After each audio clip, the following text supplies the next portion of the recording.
I've spent 15 years as a deep-sea salvage diver, but nothing prepares you for the moment you see a ghost. Imagine being 200 feet below the surface, the water is pitch black, and your flashlight beam hits something that shouldn't exist. It wasn't a rock. It wasn't a modern freighter. It was a jagged wooden rib cage sticking out of the silt. This is the story of how we found a Dark Ages ship, lost for over a millennium, and the insane process of bringing it back to life. Most people think that Dark Ages were just about knights and mud, but on the ocean, it was a different world. Ships back then were floating miracles, but they were also floating coffins. We were scanning a remote area of the North Sea when our sonar picked up a massive anomaly.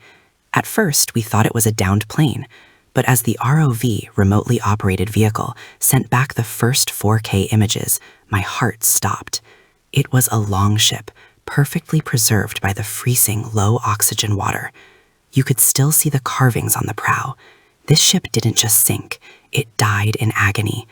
Based on the way the wood was splintered, this was a catastrophic accident, likely a rogue wave during a midnight storm. These sailors were hundreds of miles from land, with no GPS, no SOS, and no hope.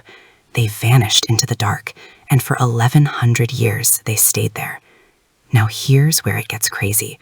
You can't just tie a rope to a 1,000-year-old ship and pull. If the air hits that waterlogged wood, it will literally turn to dust and explode in slow motion. The rehabilitation process is a scientific nightmare.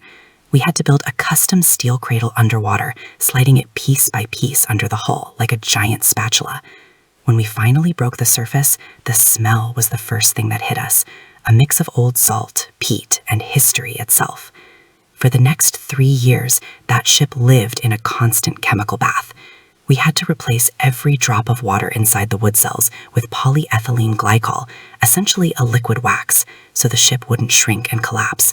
It's a slow, agonizing process. You're literally teaching a dead object how to exist in our world again.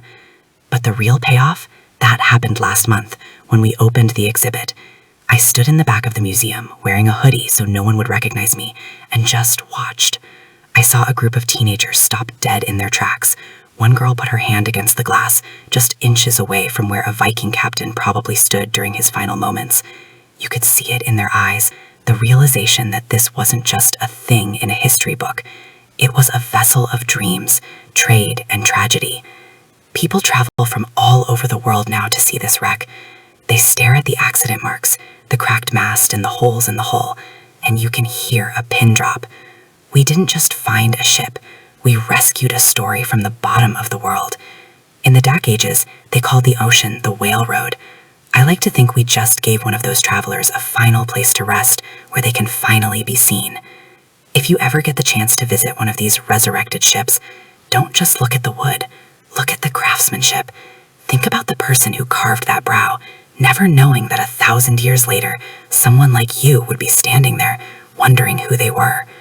The ocean keeps secrets, but eventually it gives them back.